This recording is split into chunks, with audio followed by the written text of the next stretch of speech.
So what we're going to be looking at today is the circumference of circles.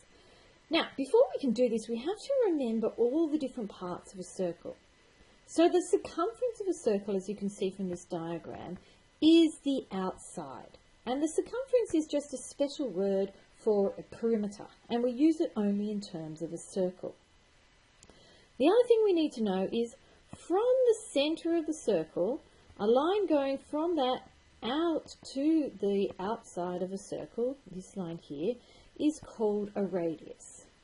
And as you can see, if I was to double it, I would have what we call the diameter. And the diameter is the line that goes straight through the centre of the circle across to the other side of the circle.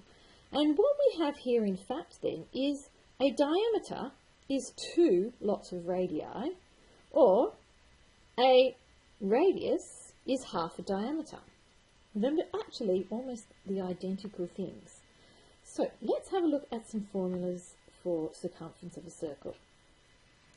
So for any circle, the circumference can be calculated using the formula, and from last year we learnt circumference equals 2 pi r. And if you remember what I said before, I said that if we had 2 radii, 2 radiuses joined together, that made a diameter. So this 2 and this r means we have 2 radius, which is a diameter, so the circumference of a circle can also be written as pi times diameter. And these are 2 formulas that you have to learn and you have to know how to use. So let's have a look at some examples and you'll see how very simple this is. So the first one says, find the circumference of the following circles. Well, we have a look at my circle, and you can see I've been shown just this line going from the centre of the circle to the outside of the circle, which is a radius.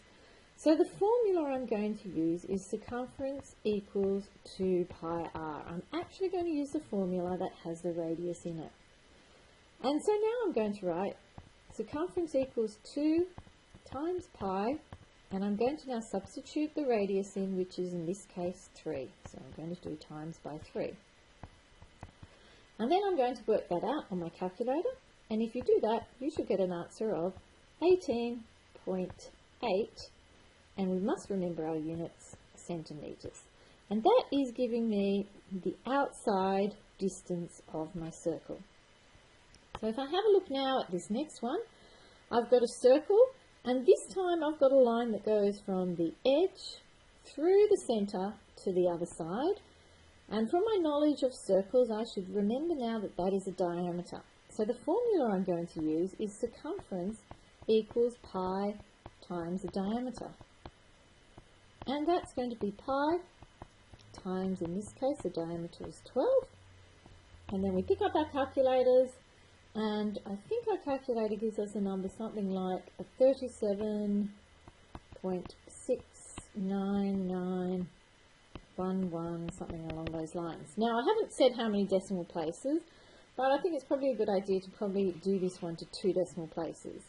And the reason I'm choosing 2 decimal places is it's a good chance to have a look at some revision on rounding. So I'm looking at 2 decimal places, I'm putting my cut line, I'm looking at the number over here. If this number is 5, 6, 7, 8 or 9, which it is, it means I have to add 1 to this one. But what happens when I add 1 to 9? It actually becomes 10. So that extra 1 now has to go to the next column, and 6 plus 1 is 7. Or you could simply look at that and go, well, 69, if I round that up, it has to become 70. And so the answer is 37.70, in this case our units are metres.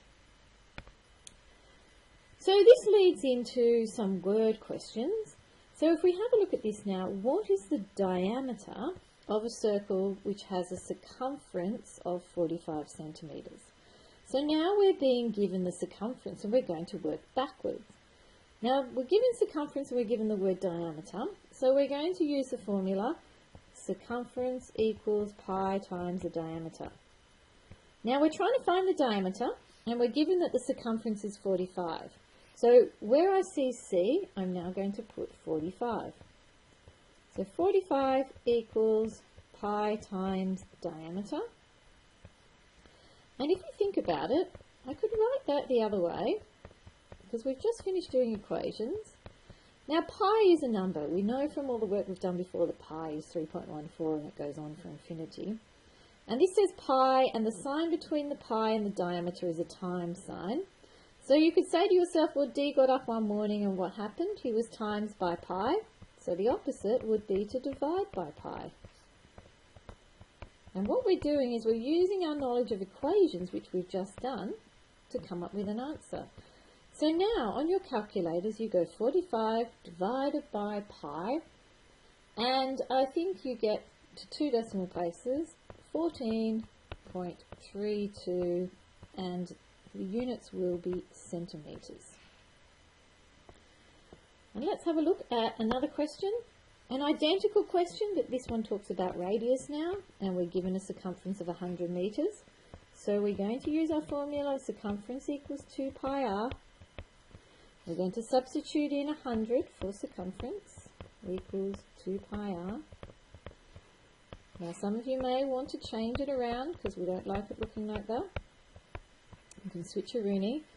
Now 2 pi, these are numbers, times by r. So r is a variable. What happened? R got up one morning, he was times by 2 pi. So the opposite would be to divide by 2 pi. And divide by 2 pi. And so r is going to equal, and you're going to do 100 divided by 2 pi on your calculators, and you should get an answer of 15.92. I think, what is that? 15.92, and we have our units of metres. Alright, so I hope you're good with this, and any questions you can ask me in class.